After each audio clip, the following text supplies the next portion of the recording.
Glória a Deus. Abre a sua Bíblia lá em Lucas capítulo 15. Eu fiquei pensando assim, o que eu poderia ministrar essa noite.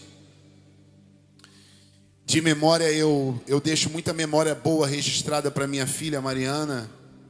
Eu tenho certeza que ela tem uma avalanche de coisa boa para lembrar de mim. Eu quero deixar um legado, eu quero ser um exemplo para minha filha. Glória a Deus. O Breno, nesse mesmo dia que eu estava falando sobre os relógios, sobre o presente e tal, né? O Breno falou assim: pastor, o senhor é um pai para mim. O Breno falou. Hoje eu recebi muitas mensagens de muitas pessoas aqui da igreja dizendo a mesma coisa: pastor, o senhor é um pai para mim. Isso é muito bom ouvir isso, né? O Breno me deixou emocionado quando falou isso. Ele disse para mim: pastor, eu entrei na igreja com 18 anos. Eu era bem garoto, né? Não que ele tenha avançado muito na idade, mas eu lembro que eu entrei com 18 anos e de lá para cá, quem eu sou hoje, eu aprendi com o senhor. Ele disse: meu pai é muito bacana e tudo, mas o senhor foi ensinando a gente.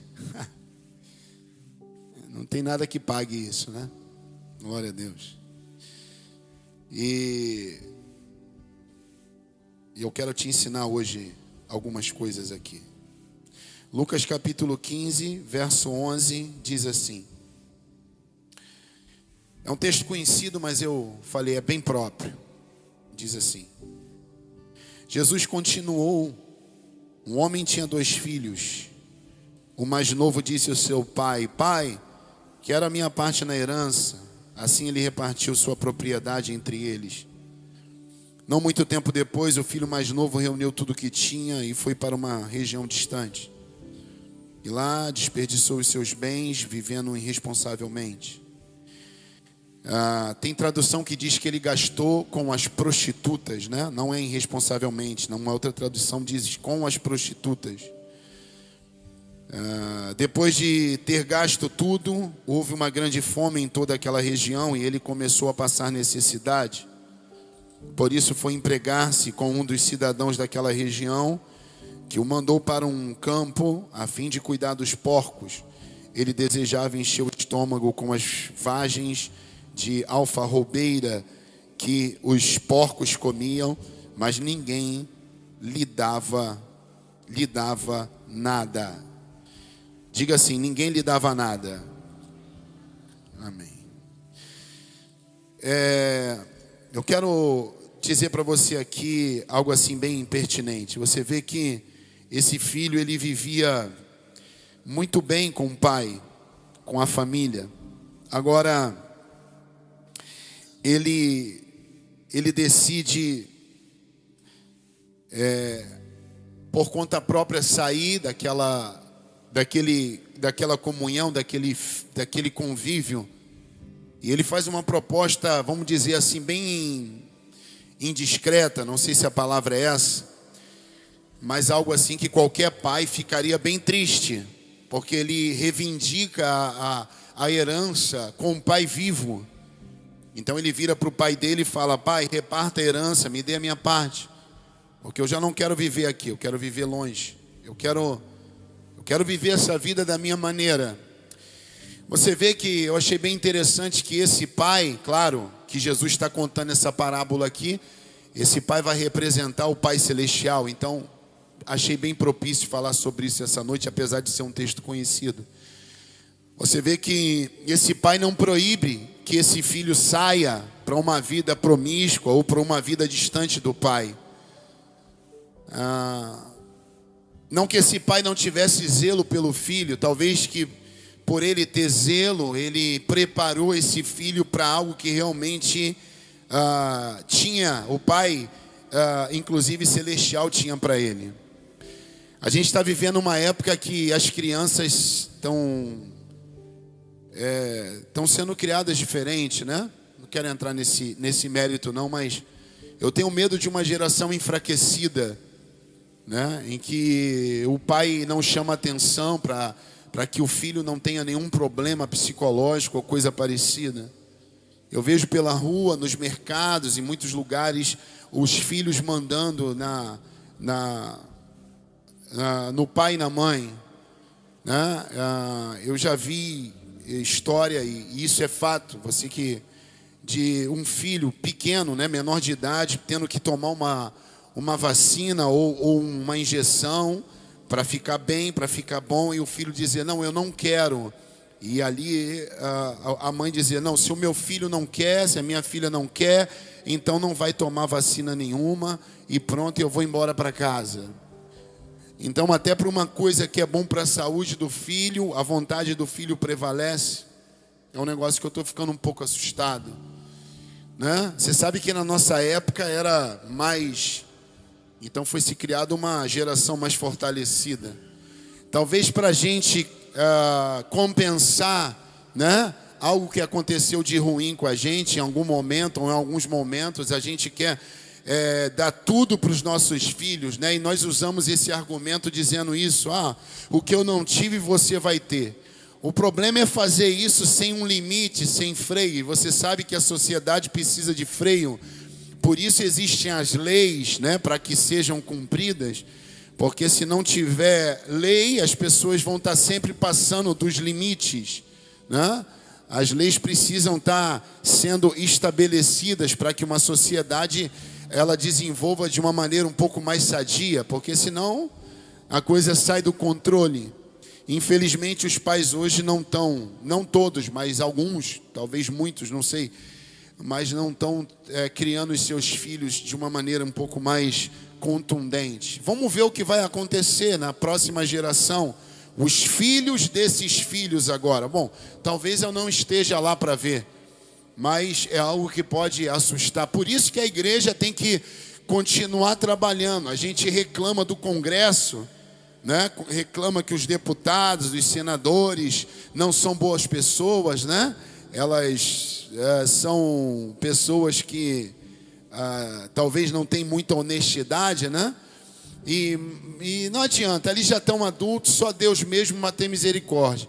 Mas se a gente começar a trabalhar como igreja, eu como pastor, vocês como ovelha, como os líderes, a outra igreja a mesma coisa, a outra igreja a mesma coisa, daqui a pouco a sociedade, se Jesus não voltar até lá, ela vai ser alcançada, o objetivo de maneira conforme agrada a Deus.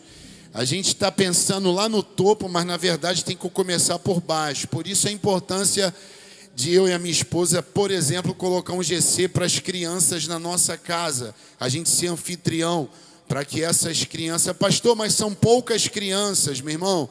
Não importa, se eu fizer um pouco, você fizer um pouco, o outro fizer um pouco, nós vamos ensinar as crianças o caminho que ela deve andar, para quando ela crescer, ela não se desviar. E quando ela crescer, e se ela for um político, ela não vai ser um adulto, né, corrompido. Deu para entender? Quem está entendendo aí? A gente tem que começar mais embaixo, não que não tenha que orar lá por cima, ou lá para cima, mas começar a ensinar o caminho, como diz as Escrituras, em que a criança deve andar. Por isso que eu digo que talvez esse pai, na parábola de Jesus, ele não impede, ele não bota aquele filho debaixo de uma redoma, né? Algo para proteger. Eu fico, né? Às vezes, meu Deus, será que eu não estou exagerando, tratando a minha filha muito dentro de uma bolha, de uma redoma? E de vez em quando eu levo ela para a vida real e digo para ela, olha, as pessoas são más, a sociedade é má, existe isso, existe aquilo, né? Vai fazer um evangelismo de rua lá para entregar para os mendigos. Eu disse, leva a Mariana, ela precisa saber, porque ela tem tudo, ela precisa sentir que existem muitas pessoas que não têm nada. Precisa saber o que é certo, o que é errado. Talvez esse pai, ele olha para o filho e diz assim, já que ele quer viver do jeito dele, então, meu filho, que você vá, e melhor ou pior, não sei, o filho vira e diz assim, eu quero a minha herança, sem se preocupar se o pai ia ficar chateado. Porque esse pai poderia ter dito assim, não, mas que isso, já está me matando antes da hora? Já quer me entregar já está me dando um atestado de óbito, né? Já está me matando, já quer a minha herança. Mas a Bíblia não diz que esse pai reclama, ou que argumenta, ou que tenta segurar o filho. Meu irmão, deixa eu te falar uma coisa. Se alguém quer ir embora da sua vida, meu irmão, deixa embora, não segura não. Porque às vezes é Deus trabalhando. Deu para entender? E isso vale para amigo, isso vale até para filho. Já está esse galalau, deixa ele. Entendeu? Às vezes é alguém que deixa embora, meu irmão. É um namorado, uma namorada. Vou te falar uma coisa, até marido, meu irmão. Entendeu? Sei lá, deixa embora. Você fica segurando, esse amigo, essa amizade. Talvez você é amigo, mas essa pessoa não é seu amigo. Deixa embora. Eu muitas vezes aqui na igreja, ou em algumas situações, eu tentei segurar. Depois Deus falou comigo assim: ei, a igreja não é sua, as ovelhas não é sua, é minha. Quando eu entendi que as ovelhas é de Jesus, não são minhas, aí eu dormi mais tranquilo. Deixa Deus cuidar. Às vezes é bom andar sozinho e sozinha para ver se aprende. Entende? Eu sei que é uma palavra talvez um pouco dura, mas o pai, ele às vezes precisa deixar alguma coisa acontecer. Às vezes uma amizade, deixa embora, meu irmão. E aí, pastor, e se voltar? Glória a Deus, você recebe. Você abençoa. Você abraça. Entende? A gente quer segurar alguém, Deus está dizendo assim: sou eu que estou tirando. Sou eu que quero trabalhar, sou eu que quero mostrar. O que a Bíblia diz? Que todas as coisas cooperam para o bem daqueles que amam a Deus. Todas as coisas. Inclusive uma pessoa sair da sua vida. Entendeu? Às vezes é um Jonas que está atrapalhando. Já viu? Aquela pessoa, tudo que ela põe a mão dá errado. Aonde ela chega dá errado. A coisa não cresce, não prospera. Entende? Às vezes Deus está te dando uma oportunidade. Não é o caso desse filho, mas de ensinamento sim. Porque o pai não segura ele, deixa ele ir embora. E ainda dá parte da herança para ele. Que pai doido, né? Parece, não parece? Mas vai ver que esse pai realmente ele sabia o que estava fazendo. Porque esse filho, talvez ele estava dentro de casa, mas não estava reconhecendo como aquela casa era uma casa abençoadora. Quem está pegando aí? Às vezes até na igreja. Às vezes é preciso sair, é preciso acontecer alguma coisa para pensar e dizer: caramba, o pastor Rogério tem os defeitos dele, a igreja tem os defeitos dela, mas a igreja é acolhedora, a igreja me acolheu, a igreja foi comigo. Entende? É verdade. Não é querer me gabar não, mas olha, tá difícil arrumar aí uma igreja abençoada igual a nossa. Pastor, o senhor acha que o senhor é a última porta, a sua igreja, a igreja que o senhor é pastor? Meu irmão, eu tenho certeza. Existem outras igrejas que vão ser a última porta para as outras pessoas. Mas para quem entra nessa igreja, eu creio que é a última porta. Alguém está entendendo aí? Para essa igreja é a última porta. E para isso acontecer, eu vou tratar as pessoas, e eu estou ensinando os líderes aqui a tratar com acolhimento, para que elas também percebam: não, aqui era a casa que eu estava procurando para ficar. Pastor, não existe outras igrejas que são bacanas, pastoreadas por bons pastores? É claro que existe. E nessas igrejas vão entrar outras pessoas, e lá naquela igreja vai ser a última porta. Mas quem entra aqui, é preciso que essa casa seja a última. Para que se um dia ela sair, ela dizia assim: caramba, eu era feliz e não sabia. Por isso que eu estou dizendo, às vezes alguém precisa ir embora, para ela dizer assim: puxa vida. Inclusive quem está perdendo: caramba, Thalita, o fulano ele era muito bacana aqui na igreja, né? Né, meu bem? A fulana era muito importante na igreja, ele foi embora, ela foi embora, né? Mas vamos seguir em frente. Você acha que eu nunca falei isso com a minha esposa? Entende? Se Deus permitiu, Ele sabe o que está fazendo. Vamos esperar, vamos ver o que vai acontecer lá na frente. Entende? Glória a Deus. Gente, eu não estou conseguindo sair desse versículo. O que eu faço? Vou fazer uma série do filho pródigo. 5 domingos sobre o filho pródigo. Amém? Alguém está aprendendo aí? Diga amém. Glória a Deus. Não muito tempo depois, verso 13, o filho mais novo reuniu tudo o que tinha e foi para uma região distante. Lá desperdiçou seus bens vivendo irresponsavelmente com as prostitutas. Você vê que ele pega agora aquele dinheiro e ele não fica pertinho, ele vai para longe. Para quê, pastor? Para não ser incomodado.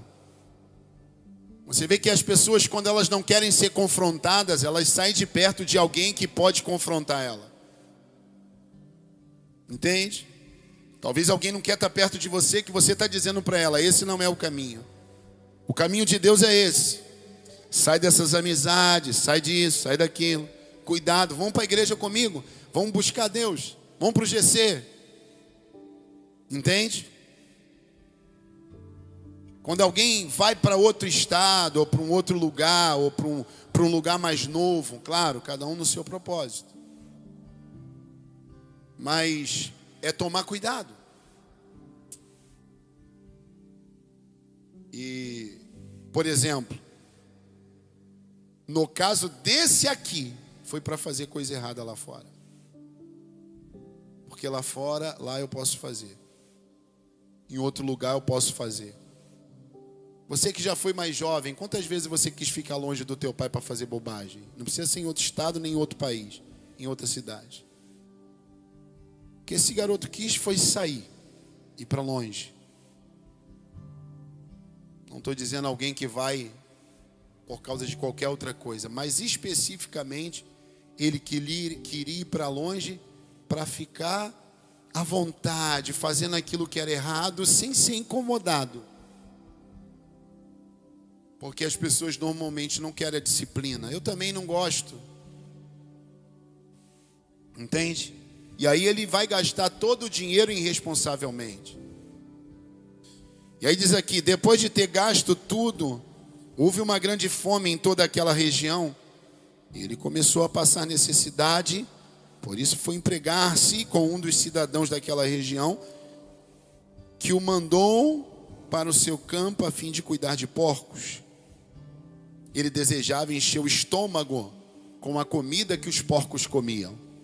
Você sabe que porco não come coisa muito tranquila, né? Porco é aquele animal que você lava ele está sujo de lama e na primeira oportunidade ele mergulha na lama de novo. É como Jesus deu o exemplo, né? Aquele que entrega a vida para ele sai da presença dele, né? Volta para o mundo. É como o cachorro que vomita e come o seu próprio vômito, ou como o porco que é lavado e depois se suja novamente. Jesus fala sobre isso. Agora o porco não se suja novamente, somente. Ele também come coisas que não são muito agradáveis para a gente. Ele come aquela comida azeda que você não gosta. Joga lá para ele vai achar uma delícia. Então aquelas comidas que ele tratava num emprego bem humilhante, principalmente para aquela época, né? Porco amaldiçoado, né? Estava falando de um povo judeu que não podia chegar em nada perto disso. Então para ele a humilhação foi muito maior. Então agora ele já tinha perdido todo o dinheiro. E agora ele está trabalhando de empregado. E num trabalho abaixo do que talvez ele poderia. Pastor, onde o senhor quer chegar? Todo trabalho é digno. Mas dá para perceber que esse rapaz ele tinha uma vida abençoada. Porque você vai entender isso mais para frente aqui no mesmo capítulo.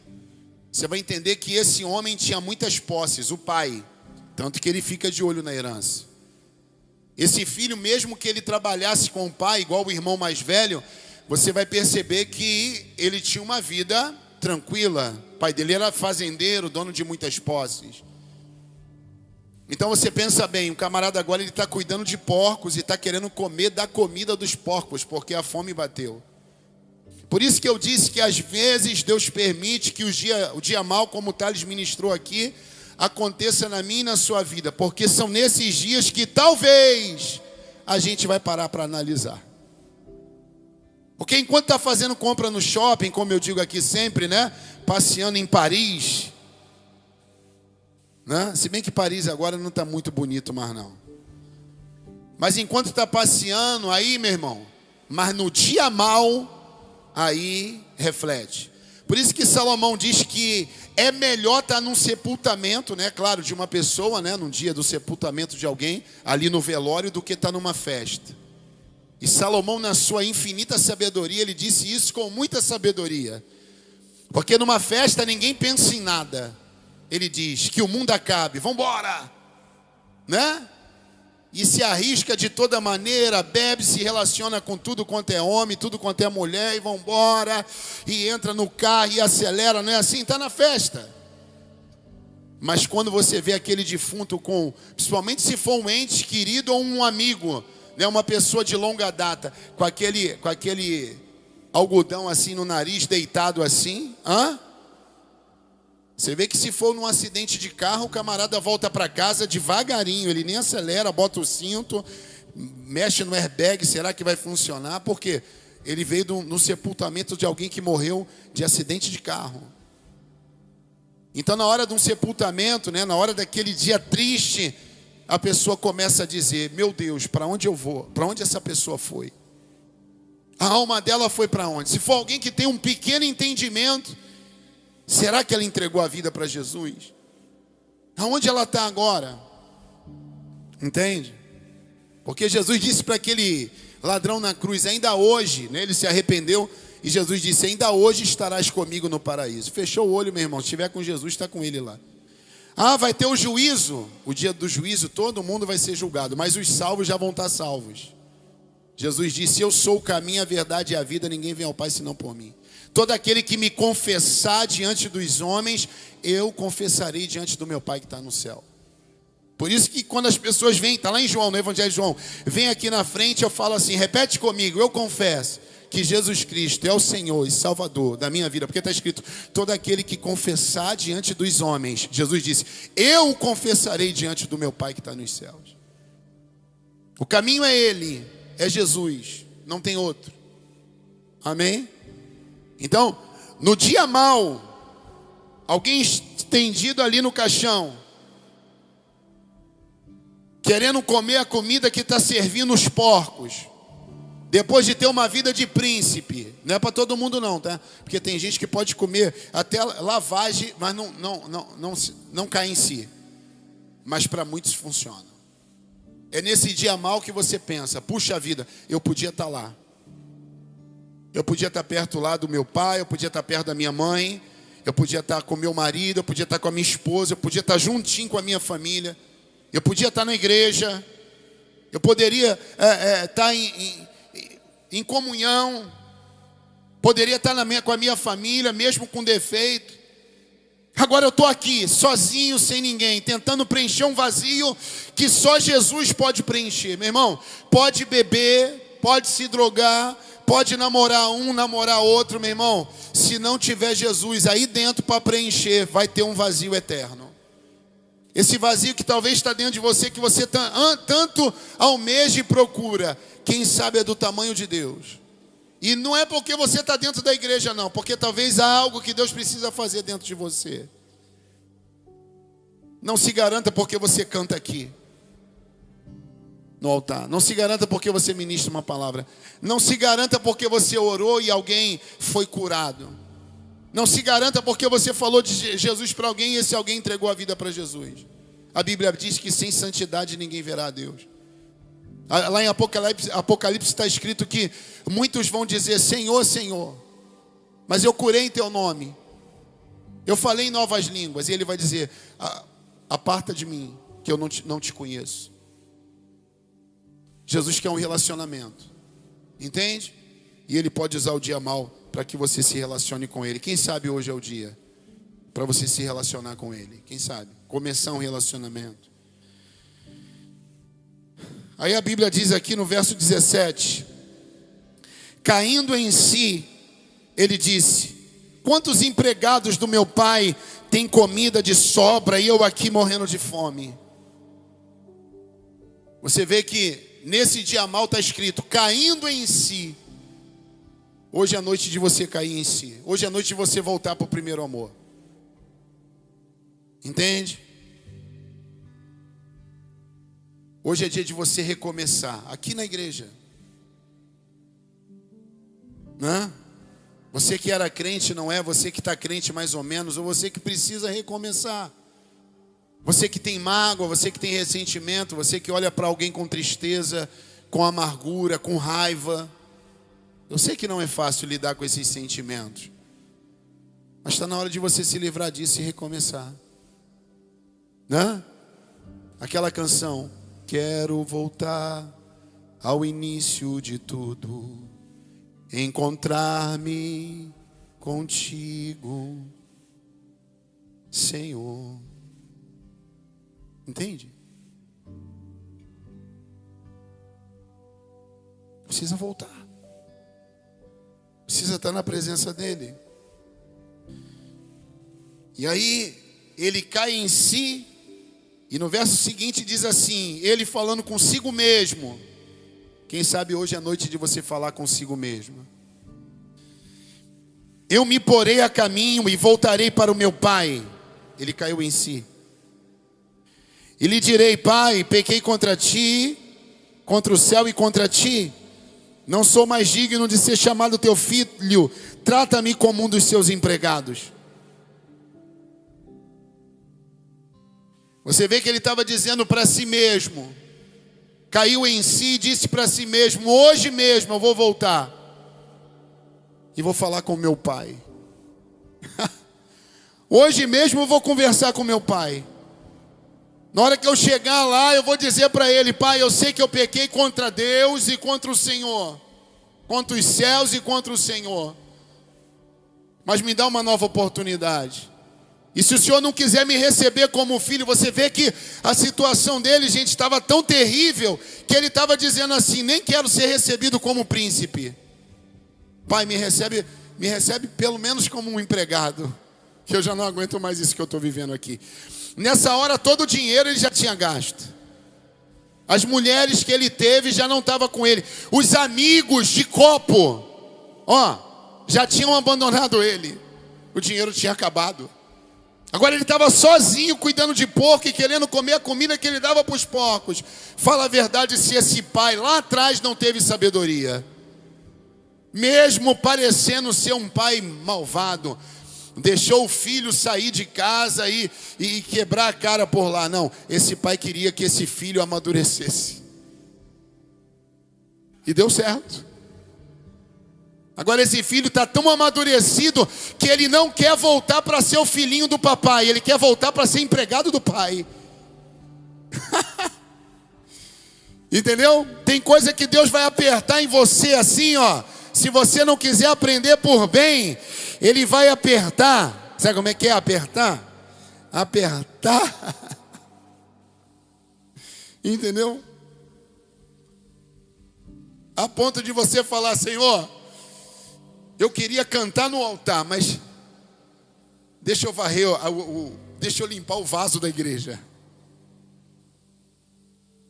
Deixa eu varrer a igreja. Eu falava mal do meu pai, eu falava mal da minha mãe, falava mal da minha casa, da minha esposa, do meu marido. Deixa eu lá servir minha esposa. Deixa eu servir meu marido. Deixa eu servir meus filhos, deixa eu servir meu pai. Me dá uma nova oportunidade. Amém? Olha que legal, no verso seguinte, 20. A seguir, levantou-se e foi para o seu pai. Cara, decidido é isso. Aqui, às vezes eu fico fazendo aqui o apelo, demora o pessoal vir. Meu irmão, se levanta e vem logo. Não pense duas vezes. Estou pensando em me batizar. Se levante e se batize. Dê o seu nome, participe com Lucas. Eu vou ser um marido melhor. Quando eu for um marido melhor, eu caminho e me batizo. Meu irmão, comece a ser agora. Comece a ser a esposa bacana hoje. Comece a ser o filho bacana hoje. A filha que vai dar orgulho para a mãe, para o pai, para a família. Comece a plantar as novas sementes. A seguir, levantou-se e foi para o seu pai, decidido. Estando ainda longe, seu pai o viu e, cheio de compaixão, correu para o seu filho e o abraçou e o beijou. Olha que pai. Aleluia. Que maravilha, né? Ai, ai, ai. Esse é o nosso Pai. Vocês acreditam que às vezes eu estou trabalhando assim? Até hoje, antes era mais forte, mas até hoje eu fico imaginando que eu vou encontrar com meu pai na rua.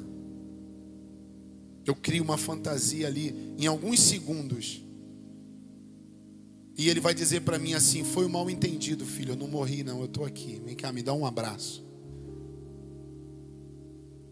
Vocês sabiam que eu sinto o cheiro do meu pai? O cheiro, ele tinha um cheiro assim. Eu penso aqui, eu sinto o cheiro dele.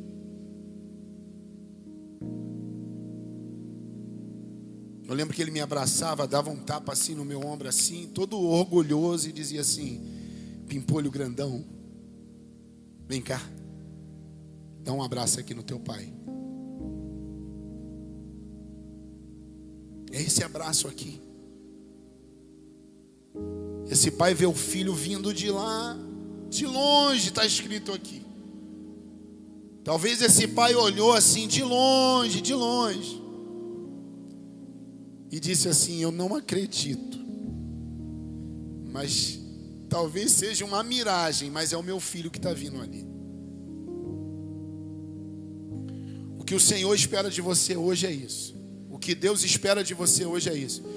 Por isso que eu tento ser um pai aqui. Hoje eu recebi muita mensagem assim: pastor, o senhor é um pai, parabéns, hoje é o teu dia.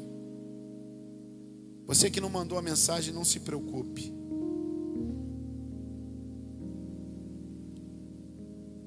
Eu vou continuar te tratando como um filho aí na melhor maneira possível.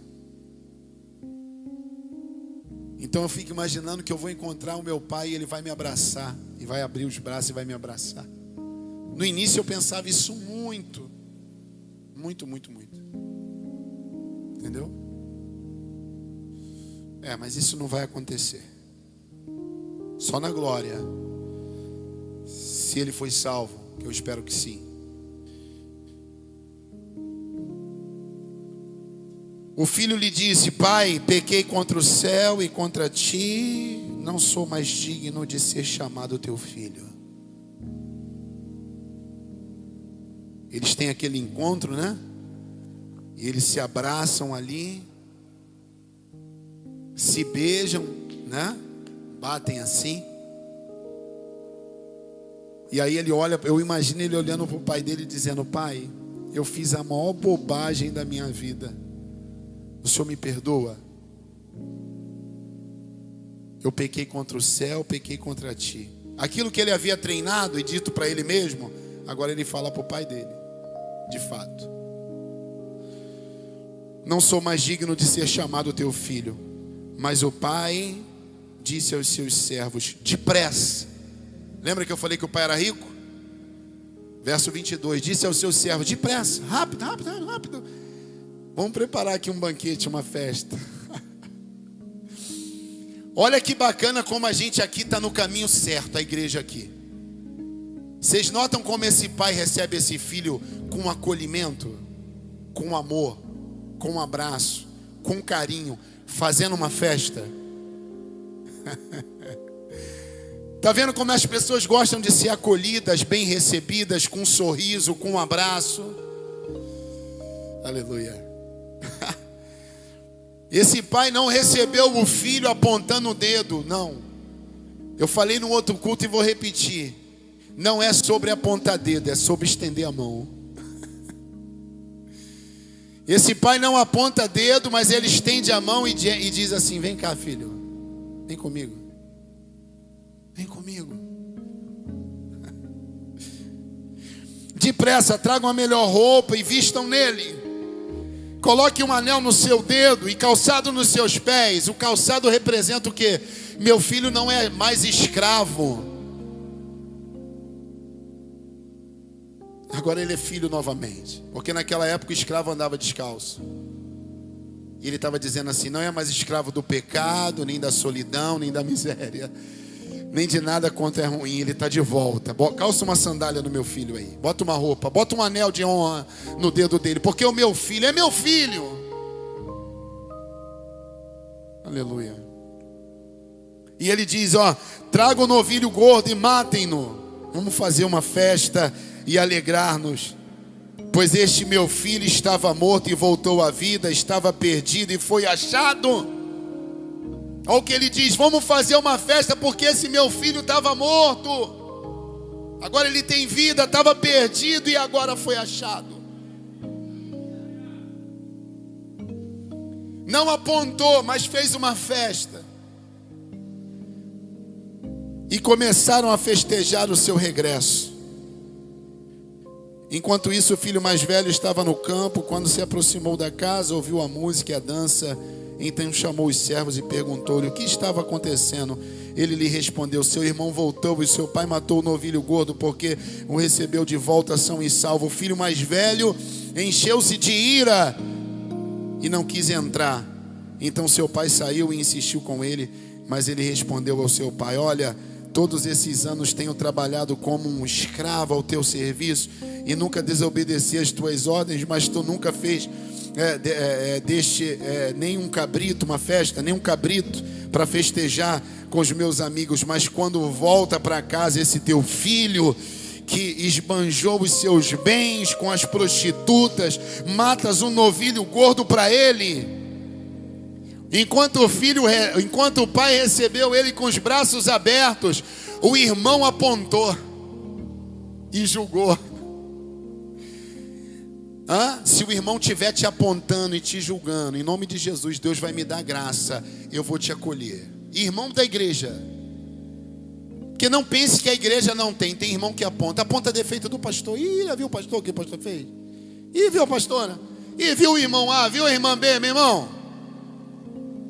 Esse é o irmão mais velho. Fica ligado e diga assim, não, eu quero ser o acolhedor, eu não quero ser o que aponta e o que julga, eu quero acolher, deixa eu acolher.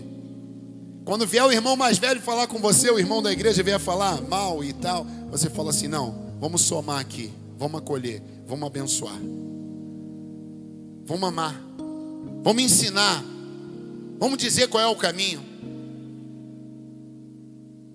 Você vê que ele fica irado. Mas olha que pai complacente, né? Disse o pai, meu filho, você está sempre comigo e tudo que eu tenho é seu. Então às vezes esse irmão, ele está reclamando, mesmo abençoado.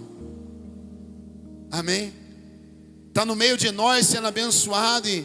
Já viu alguém? O fulano mal chegou na igreja já está contando testemunho. Você está contando todo dia, já há muitos anos. Deixa o novato contar testemunho. Deus está dando um gostinho para dizer assim, eu sou contigo. Se você ficar firme, tem mais novilho para você, tem mais festa para você, tem mais um longo tempo de milagre para você. Está pegando aí, minha gente? Amém? Glória a Deus, fica de pé.